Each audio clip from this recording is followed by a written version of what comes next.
বিস্তারিত জানাতে সিএমএম আদালত থেকে যুক্ত হচ্ছেন আমাদের সহকর্মী রমিজ হুসাইন। রমিজ, এই মুহূর্তে সেখানকার পরিস্থিতি কি আপডেট জানাবেন?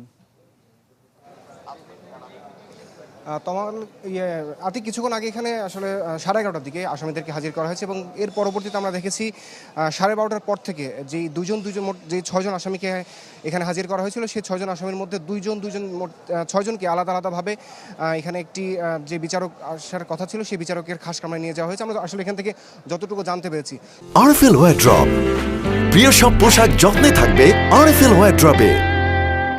তবে পুলিশের সাথে কথা বলেছিলাম, পুলিশের পক্ষ থেকে আসলে রিমান্ড আবেদনের কোনো সুনির্দিষ্ট তথ্য আমাদের কাছে নেই। তবে তাদের বক্তব্য অনুযায়ী এই যে সকল আসামিদেরকে আসলে আটক করা হয়েছে, যেই 6জন আসামি ঢাকা বিশ্ববিদ্যালয়ের যেই বিভিন্ন বিভাগের যে 6জন শিক্ষার্থী, এই শিক্ষার্থীদের জামিনের বিরোধিতা আসলে করা হয়েছে। তাদের পক্ষ থেকে আসলে বলা হচ্ছে এই যেই 6জন আসামি তারা আসলে শুধুমাত্র এই 6জন আসামি এই যে ভিকটিম আসলে মারা গেছেন তাকে যে হত্যা করেছেন তা না, এর সাথে আরও বেশ কয়েকজন আসলে জড়িত রয়েছেন।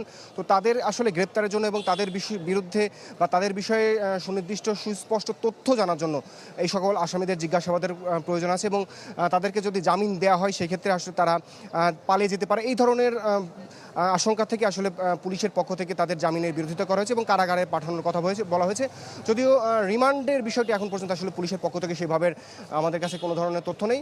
তবে যেহেতু 2টা বাজে 2:30 বা 3টার দিকে এখানে, যেহেতু আজকে সাপ্তাহিক বন্ধের দিন, তো কোন কোর্টটি আসলে খুলবে সেই বিষয়টি এখন পর্যন্ত নিশ্চিত এবং কোন বিচারকের কাছে আসলে এই যে মামলাটি সেটি উঠবে, তো আমাদের আসলে অপেক্ষা করতে হবে পরবর্তী যেই সিদ্ধান্ত আসবে। তারা যে সমস্ত 6জন আসামি তারা কি 164 ধারায় জবানবন্দি দেবেন কিনা, তাদের বিরুদ্ধে রিমান্ড আবেদন করা হবে, এই বিষয়গুলো জানার জন্য আমাদের আরেকটু অপেক্ষা করতে হবে।